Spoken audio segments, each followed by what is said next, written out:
আসসালামু আলাইকুম, শুভেচ্ছা সহ সকলকে স্বাগত জানাচ্ছি চ্যানেল আই সংবাদে। এখনকার আয়োজন নিয়ে আপনাদের সাথে আছি আমি ফাবলিহা বুশরা। শুরুতেই চলুন দেখে নিই ফ্রেশ আটা ময়দা সুজি সংবাদ শিরোনামগুলো।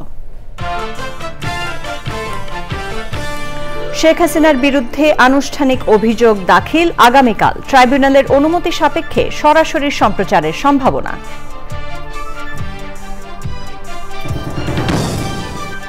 দ্রুত নির্বাচনের মাধ্যমে সংসদ কার্যকর করা সবচেয়ে গুরুত্বপূর্ণ বললেন দেবপ্রিয় ভট্টাচার্য। পাচার করা অর্থ ফিরিয়ে বাজেটে অর্থায়নের পরামর্শ।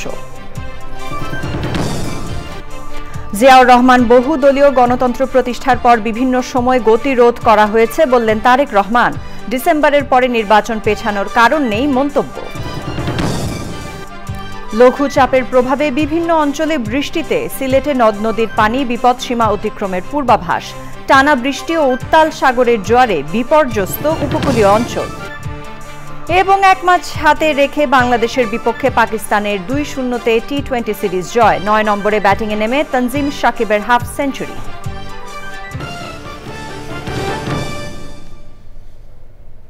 এছাড়া নিটোল টাটা বিশেষ সংবাদে থাকছে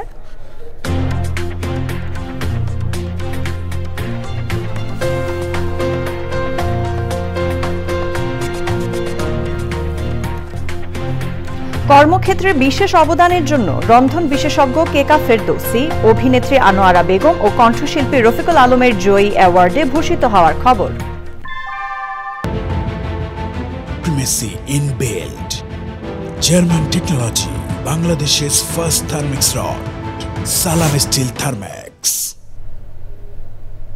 সংবাদ শিরোনামগুলো জানাচ্ছিলাম। এখনকার এই সংবাদ আয়োজন একই সঙ্গে চ্যানেল আইয়ের ইউটিউব চ্যানেল এবং চ্যানেল আইয়ের ওটিটি প্ল্যাটফর্ম আই স্ক্রিনে লাইভ স্ট্রিম হচ্ছে। এবার জানাবো বিস্তারিত। আন্তর্জাতিক অপরাধ ট্রাইব্যুনালে শেখ হাসিনার মামলার আনুষ্ঠানিক অভিযোগ দাখিল হবে আগামীকাল। পরে এ বিষয়ে যে কোর্ট প্রসিডিংস হবে তা বিটিভির মাধ্যমে ট্রাইব্যুনালের অনুমতি সাপেক্ষে সরাসরি সম্প্রচার করা হতে পারে বলে জানিয়েছেন প্রসিকিউটর গাজী এম.এইচ. তামিম। বিচারের ক্ষেত্রে আগামী ডিসেম্বরের মধ্যে উল্লেখযোগ্য অগ্রগতি দেখা যাবে বলে জানান চিফ প্রসিকিউটর তাজুল ইসলাম। জুলাই গণ অভ্যুত্থানের আন্দোলনে গণহত্যা সহ মানবতা বিরোধী অপরাধে অভিযুক্ত ক্ষমতাচ্যুত সাবেক প্রধানমন্ত্রী শেখ হাসিনার বিরুদ্ধে 12ই মে তদন্ত প্রতিবেদন দাখিল করেছে তদন্ত সংস্থা। এই অভিযোগে সাবেক স্বরাষ্ট্রমন্ত্রী আসাদুজ্জামান খান কামাল ও সাবেক আইজিপি চৌধুরী আবদুল্লাহ আল মামুনকেও আসামি করা হয়েছে। এই মামলা ছাড়াও শেখ হাসিনার বিরুদ্ধে ট্রাইব্যুনালে আরও 2টি মামলা আছে। এর মধ্যে একটি মামলায় আওয়ামী লীগ শাসনামলের 15.5 বছরে গুম ও খুনের ঘটনায় তাকে অভিযুক্ত করা হয়েছে। অপর মামলাটি হয়েছে রাজধানীর মতিঝিলের শাপলা চত্বরে হেফাজতে ইসলামের সমাবেশে হত্যাকাণ্ডের ঘটনায়।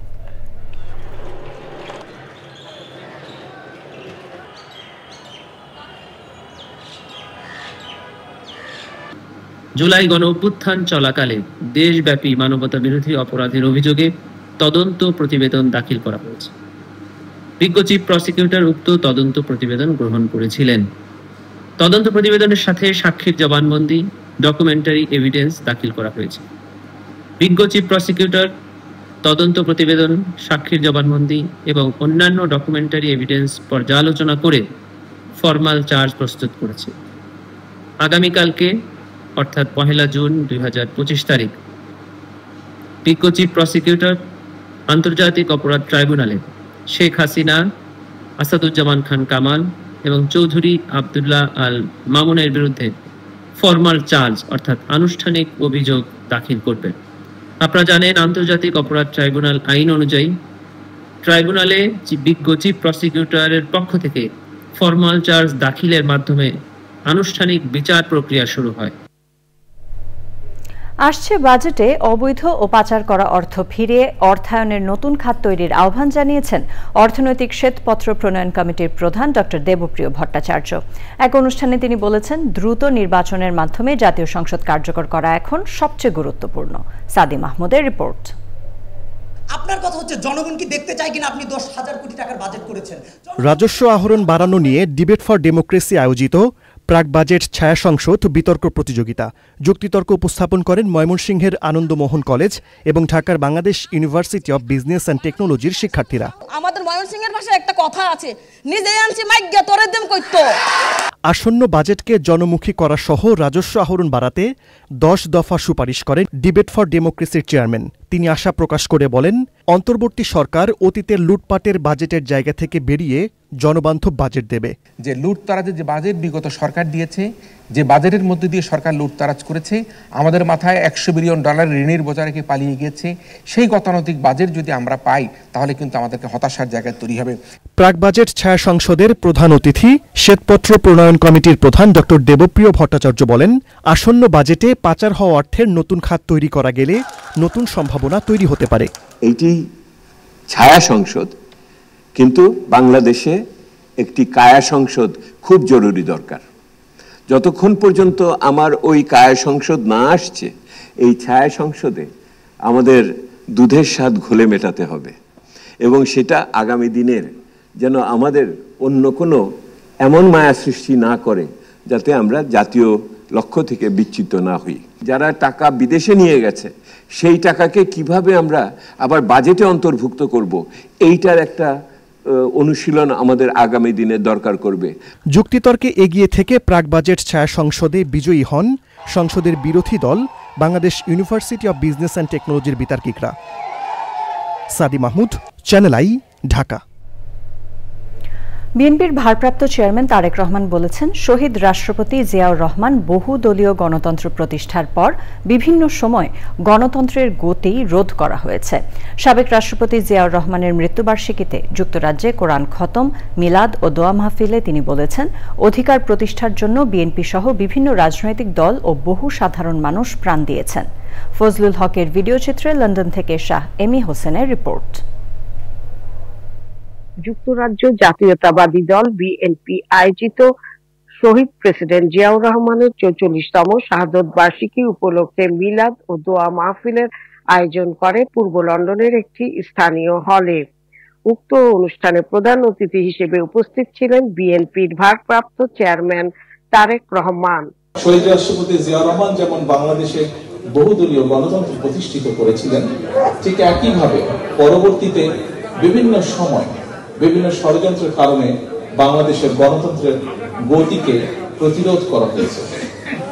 গণতন্ত্র প্রতিষ্ঠা করতে গিয়ে মানুষের অধিকার, রাজনৈতিক অধিকার, মানুষের কথা বলার অধিকার প্রতিষ্ঠিত করতে গিয়ে বাংলাদেশ জাতীয়তাবাদী দল বিএনপি এবং এর বাইরেও বহু রাজনৈতিক দলের নেতাকর্মী, এমনকি সমাজের বিভিন্ন শ্রেণী পেশার মানুষ শহীদ হয়েছেন, আত্মহত্যা দিয়েছেন।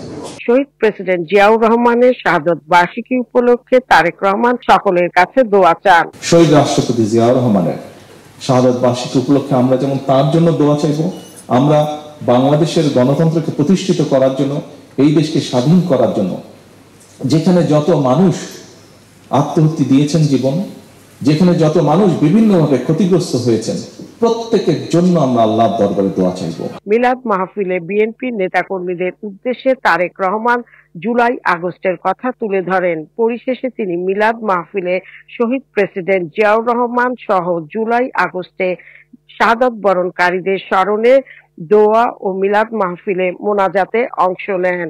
Shah Emi Hossain, channel I, London. BNP নেতারা বলেছেন, ডিসেম্বরের পরে নির্বাচনে যাওয়ার কোনো কারণ নেই। রাজধানীতে বিভিন্ন অনুষ্ঠানে তারা অভিযোগ করেছেন, ডিসেম্বরের মধ্যে নির্বাচনের আশ্বাস দেয়া হলেও অন্তর্বর্তী সরকার সেখান থেকে এখন সরে গেছে। সংস্কার প্রস্তাবে একমত হওয়ার জন্য চাপ দেয়া হলে তা বাকশাল হয়ে যাবে বলেও মন্তব্য করেছেন তারা। রাহুল রায়ের রিপোর্ট। বিএনপির প্রতিষ্ঠাতা ও শহীদ রাষ্ট্রপতি জিয়াউর রহমানের 44তম শাহাদত বার্ষিকী নানা আয়োজনে পালন করছে বিএনপি।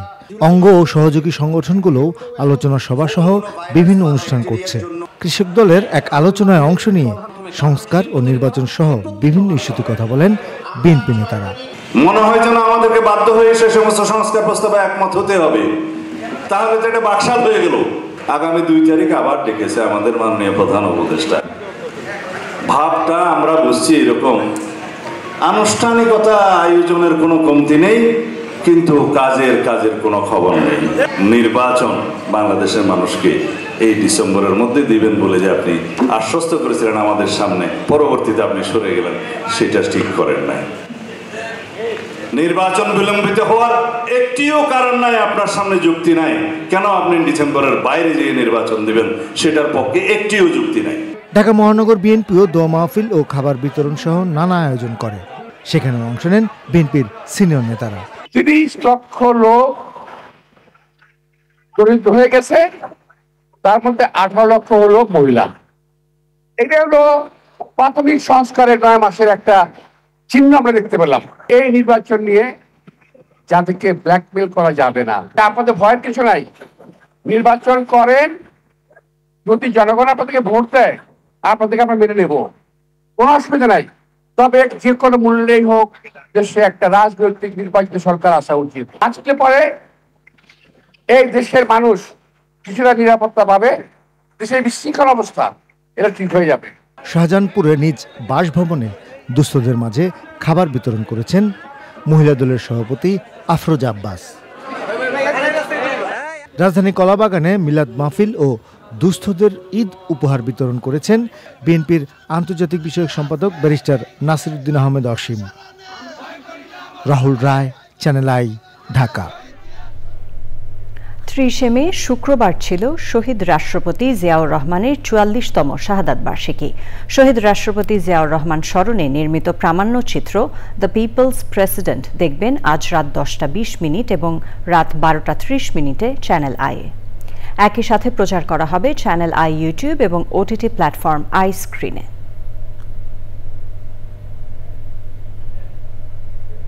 বঙ্গোপসাগরে সৃষ্ট গভীর নিম্নচাপটি ভারতের আসাম ও মেঘালয়ে লঘুচাপ আকারে অবস্থান করে বৃষ্টি ঝরাচ্ছে। এর প্রভাবে ঢাকা, চট্টগ্রাম ও সিলেট সহ দেশের বিভিন্ন অঞ্চলে বৃষ্টি হচ্ছে। সিলেটে নদ নদীর পানি বিপদসীমা অতিক্রম করতে পারে বলে সতর্ক করেছে বন্যা পূর্বাভাস ও সতর্কীকরণ কেন্দ্র। তবে চট্টগ্রাম বিভাগের বিভিন্ন নদ নদীতে পানি বিপদসীমার নিচে রয়েছে। সপ্তাহখানেক পর বৃষ্টি কমে মৃদু তাপপ্রবাহের পূর্বাভাস দিয়েছে আবহাওয়া অফিস। টানা বৃষ্টিপাত ও উত্তাল সাগরের জোয়ারে বিপর্যস্ত দেশের উপকূলীয় অঞ্চল। বাগেরহাটের মোরেলগঞ্জে পৌর শহর সহ 20টি গ্রাম প্লাবিত হয়েছে। পানিবন্দী ভোলার কলাতলী, চর কুকরিমুকরি, চর পাতিলা ও ঢালচরের বাসিন্দারা। ভারী বৃষ্টিপাতে স্থবির পটুয়াখালী, ফেনী ও লক্ষ্মীপুরের জনজীবন। ব্যাপক ক্ষতি হয়েছে প্রকৃতি ও জীববৈচিত্র্যের। প্রতিনিধিদের পাঠানো তথ্যে আফরোজা হাসির রিপোর্ট। ভারী বৃষ্টি ও উচ্চ জোয়ারে জলাবদ্ধতায় ভোগান্তিতে উপকূলীয় অঞ্চল বাগেরহাটের মোরেলগঞ্জের লাখো বাসিন্দা। পানিতে ডুবে গেছে বাড়িঘর, রাস্তাঘাট ও শিক্ষা প্রতিষ্ঠান সহ বিভিন্ন স্থাপনা। প্রায় 110 হেক্টর আউশ বীজতলার ক্ষতি হওয়ায় খাদ্য নিরাপত্তা নিয়ে শঙ্কায় স্থানীয়রা। টেকসই বেড়িবাঁধ ও শহর রক্ষা বাঁধ নির্মাণের দাবি জানাচ্ছেন তারা। পটুয়াখালীতে প্লাবিত হয়েছে 50টির বেশি গ্রাম ও চর। ভেসে গেছে গৃহস্থালী সামগ্রী, গবাদি পশু, মাছের ঘের, বিস্তীর্ণ জমির ফসল ও বীজতলা। ক্ষতিগ্রস্ত হয়েছে বাড়িঘর, বেড়িবাঁধ ও রাস্তাঘাট। বৃষ্টি ও জলাবদ্ধতায় পানিবন্দী হয়ে অনাহারে মানবেতর দিন কাটাচ্ছেন শত শত পরিবারের সদস্য। জরুরি পরিস্থিতি মোকাবেলায় 8 উপজেলায় খাদ্য সহায়তা দিয়েছে দুর্যোগ ও ত্রাণ মন্ত্রণালয়। ঝড়ে ভোলায় 5000 ঘরবাড়ি ক্ষতিগ্রস্ত হয়েছে। সবচেয়ে বেশি ক্ষতিগ্রস্ত হয়েছেন তজুমউদ্দিন ও চরফ্যাশন উপজেলার বাসিন্দারা। পানিবন্দী হয়ে দুর্ভোগে শত শত পরিবার। তীব্র স্রোতে মেঘনা নদীর বেড়িবাঁধ ভেঙে পানিবন্দী লক্ষ্মীপুরের রামগতির চর আলগি, চর টকবি ও চর হাসান হোসেন সহ কয়েকটি গ্রামের বাসিন্দারা। বিধ্বস্ত হয়েছে বাড়িঘর, রাস্তাঘাট। নষ্ট হয়েছে আউশের বীজতলা ও গ্রীষ্মকালীন শাকসবজি। ভারী বৃষ্টিপাতে বিপর্যস্ত ফেনীর জনজীবন। দুর্যোগ পরিস্থিতি মোকাবেলায় খাদ্য মজুত সহ বিভিন্ন পদক্ষেপ নিয়েছে প্রশাসন। আফরোজা হাসি, প্রকৃতি ও জীবন ডেস্ক, চ্যানেল আই। প্রিয় দর্শক, এবার কনকা ফ্রিজ কোরবানির হাটের খবর।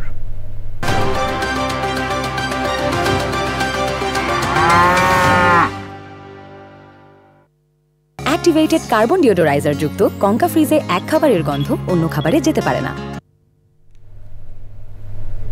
ঈদুল আজহার আগে সপ্তাহ খানেক বাকি থাকায় রাজধানীর কোরবানির পশুর হাটগুলোতে দরদাম যাচাই করছেন ক্রেতারা। ব্যাপারীরাও কোরবানির পশু বিক্রিতে আরও কিছুটা সময় নিতে চান। হাট সংশ্লিষ্টরা বলছেন, বিদেশি নয় দেশি গরু দিয়েই চাহিদা মেটানো সম্ভব। শাকের আদনানের রিপোর্ট। রাজধানীর হাটগুলোতে বিভিন্ন জেলা থেকে কয়েকদিন ধরে আসছে কোরবানির পশু। বড় আকারের গরু 2.5 লাখ, মাঝারি আকারের প্রায় 2 লাখ ও ছোট আকারের গরু 1 লাখের বেশি দাম হাঁকা হচ্ছে। ওগুলো 1,80,000 আছে, 1,80,000 আছে, 2 লক্ষ টাকা আছে। দেশি গরুতেই তো অনেক গরু, বিদেশি গরু কি লাগ, আমাদের তো কোনো দরকারই নেই। এখন যে গরু ব্যাপারী বেশি বলছে, আবার কাস্টমার কম বলছে। আগামীকাল আরো 2-3 দিন পর থেকে গরুর একটা নির্ধারিত প্রাইস আসবে। তবে এখনো কয়েকদিন সময় থাকায় ক্রেতারা পছন্দের পশু কিনতে বিভিন্ন হাট ঘুরছেন। পুরোপুরি হাট বসে না, পরে মনে হয় একটু দাম যখন পুরোপুরি হাট বসলে একটু কমতে পারে, হয়তো ক্রেতাও ওরকম নাই, ক্রেতাও আসতেছে ইনশাল্লাহ। আল্লাহর রহমতে আজকে রাত্রের মধ্যে এবং কালকের মধ্যে দেখবেন এই ধোলাইখাল গরুর হাট গরুতে পরিপূর্ণ হয়ে গেছে। আমাদের দেশি গরু দিয়েই আমাদের এই চাহিদাটা পূরণ করা সম্ভব। এখানে মৎস্য ও প্রাণী সম্পদ মন্ত্রণালয়ের তথ্য মতে এবার দেশে কোরবানিযোগ্য গবাদি পশু আছে প্রায় 1,24,25 লাখ, চাহিদা আছে প্রায় 1,10 লাখ। Shakir Adnan, channel I, Dhaka. এবারে বাংলাদেশ পাকিস্তান টি-20 সিরিজের আপডেট।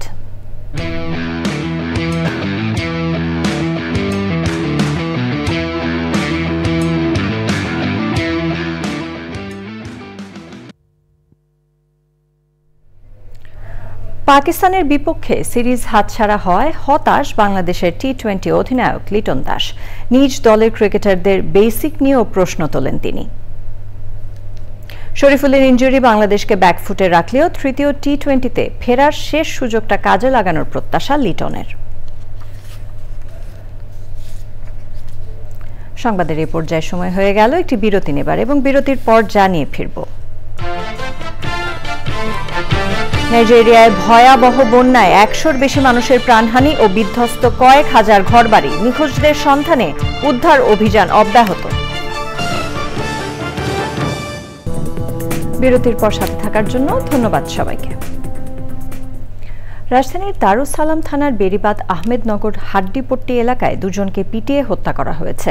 ঢাকা মহানগর পুলিশের দারুস সালাম থানার ভারপ্রাপ্ত কর্মকর্তা রাকিবুল হাসান জানান, দুপুর 12টার দিকে এই ঘটনা ঘটে। তবে নিহতদের নাম ও পরিচয় জানা যায়নি। কারা এই পিটুনিতে অংশ নিয়েছিল সেটিও নিশ্চিত হতে পারেনি স্থানীয় থানা পুলিশ। জড়িতদের ব্যাপারে খোঁজ খবর নিচ্ছে পুলিশ। তবে স্থানীয়দের দাবি, নিহত দুজন এলাকার চিহ্নিত মাদকসেবী। স্থানীয়দের মধ্যে একটি গ্রুপ তাদের পিটিয়ে ও কুপিয়ে হত্যা করেছে। নাইজেরিয়ার নাইজার রাজ্যের মোখওয়াতে ভয়াবহ বন্যায় অন্তত 115 জনের প্রাণহানি হয়েছে। বন্যার পানি শত শত মানুষকে ভাসিয়ে নিয়ে যাওয়ায় এ সংখ্যা আরও বাড়বে বলে আশঙ্কা করা হচ্ছে। এছাড়া বন্যার পানিতে ধ্বংস হয়ে গেছে কয়েক হাজার ঘরবাড়ি। নাইজার রাজ্যের রাজধানী মিন্নার অপারেশনস প্রধান জানিয়েছেন, এখনো অনেক মানুষ বিপদে আছেন, তাদের উদ্ধারে অভিযান অব্যাহত আছে। এবারে আইস্ক্রিন সাংস্কৃতিক সংবাদ।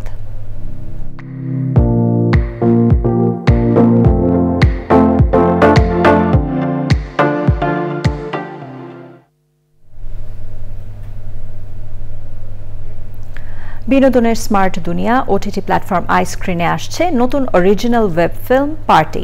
1 জুন প্ল্যাটফর্মে মুক্তি পাচ্ছে সিনেমাটি। ওয়েব ফিল্মে অভিনয় করেছেন জুনায়েদ বুগদাদি, লামিম আলাম, সাদ সালমি সহ অনেকে। খালেদ সজীবের প্রযোজনায় ওয়েব ফিল্মটি পরিচালনা করেছেন রিয়াদ মাহমুদ। নিটোল টাটা বিশেষ সংবাদ।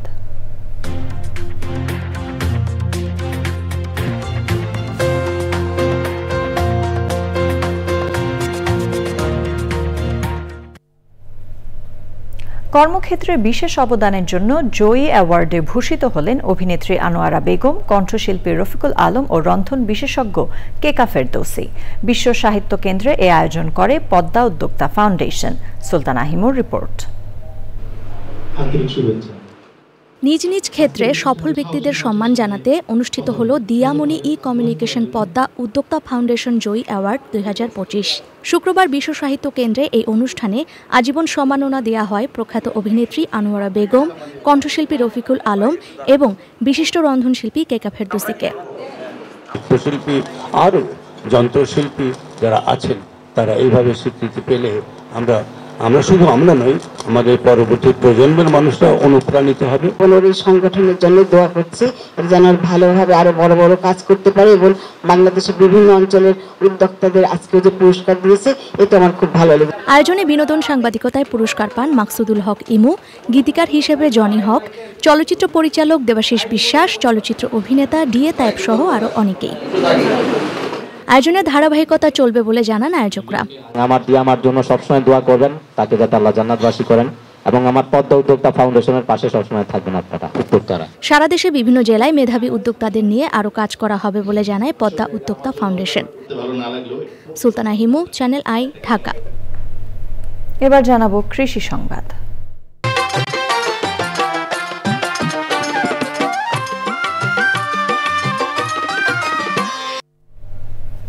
চাঁদপুরে ঈদুল আজহায় কোরবানির জন্য প্রস্তুত করা হয়েছে ৬২,০৯৮টি পশু। জেলায় চাহিদা রয়েছে ৭৬,০০০ পশুর।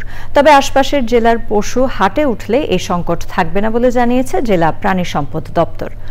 অন্যদিকে কোরবানির জন্য প্রস্তুত জেলার ১.৫ টন ওজনের ভূঁইয়া রাজ। এবার জানাবো প্রকৃতি সংবাদ।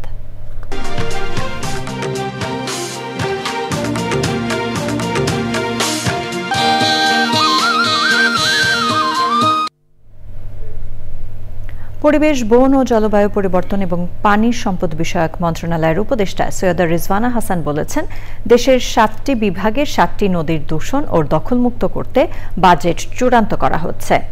এর মধ্যে লবণদহ, হাড়িধোয়া ও সুতা নদীর কাজ নিজস্ব জলবায়ু তহবিল থেকে শুরু করা হবে। রাজধানীতে পরিবেশ অধিদপ্তর আয়োজিত manifesto talk youth environment and climate শীর্ষক সংলাপে তিনি জানিয়েছেন, ইউক্যালিপটাস ও আকাশমণি গাছ পরিবেশের জন্য ক্ষতিকর প্রমাণ হওয়ায় নিষিদ্ধ করা হয়েছে। গাছ না কেটে সড়ক উন্নয়ন পরিকল্পনার আহ্বান জানান তিনি। সংলাপে ঢাকা উত্তর সিটি কর্পোরেশনের প্রশাসক মোহাম্মদ এজাজ এবং অন্যরা উপস্থিত ছিলেন।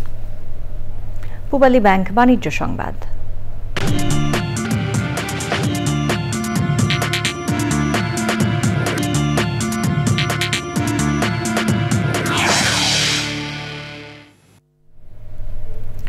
দেশের পুঁজিবাজারে মে মাসে নিম্নমুখী লেনদেন দেখা গেছে। এ সময় ঢাকা স্টক এক্সচেঞ্জের সার্বিক সূচক ৫.৭% কমেছে। এক্সচেঞ্জটির দৈনিক গড় লেনদেন কমেছে 18%। মাসিক পুঁজিবাজার পর্যালোচনায় দেখা গেছে, এপ্রিলের শেষে সূচক ছিল ৪,৯১৮ পয়েন্ট। মে মাসের শেষে সূচকটি 280 পয়েন্ট বা ৫.৭% কমে ৪,৬৩৮ পয়েন্টে দাঁড়িয়েছে, যা গত ৫ বছরের মধ্যে সর্বনিম্ন। এপ্রিলে ডিএসইতে দৈনিক গড়ে $3,30,00,000 লেনদেন হয়েছে, আর মে মাসে এটি কমে দাঁড়িয়েছে $2,70,00,000। সংবাদে আবারও সময় হয়ে গেল একটি বিরতি নেবার, এবং বিরতির পর খেলার খবরে জানিয়ে ফিরব। বিরতির পর আবারও আমন্ত্রণ চ্যানেল আই সংবাদে। ফিরে এলাম খেলার খবর নিয়ে। শেখ হাসিনার বিরুদ্ধে আনুষ্ঠানিক অভিযোগ দাখিল আগামীকাল। ট্রাইব্যুনালের অনুমতি সাপেক্ষে সরাসরি সম্প্রচারের সম্ভাবনা।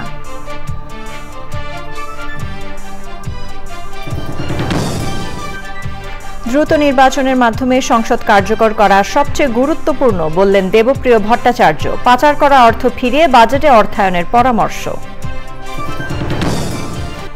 জিয়াউর রহমান বহুদলীয় গণতন্ত্র প্রতিষ্ঠার পর বিভিন্ন সময়ে গতি রোধ করা হয়েছে বললেন তারেক রহমান। ডিসেম্বরের পরে নির্বাচন পেছানোর কারণ নেই মন্তব্য। লঘু চাপের প্রভাবে বিভিন্ন অঞ্চলে বৃষ্টিতে সিলেটে নদ নদীর পানি বিপদসীমা অতিক্রমের পূর্বাভাস। টানা বৃষ্টি ও উত্তাল সাগরের জোয়ারে বিপর্যস্ত উপকূলীয় অঞ্চল। এবং পাকিস্তানের কাছে টানা 2 ম্যাচ হেরে সিরিজ হাতছাড়া বাংলাদেশের। রবিবার শেষ ম্যাচে স্বরূপে ফেরার প্রত্যাশা বাংলাদেশ অধিনায়কের।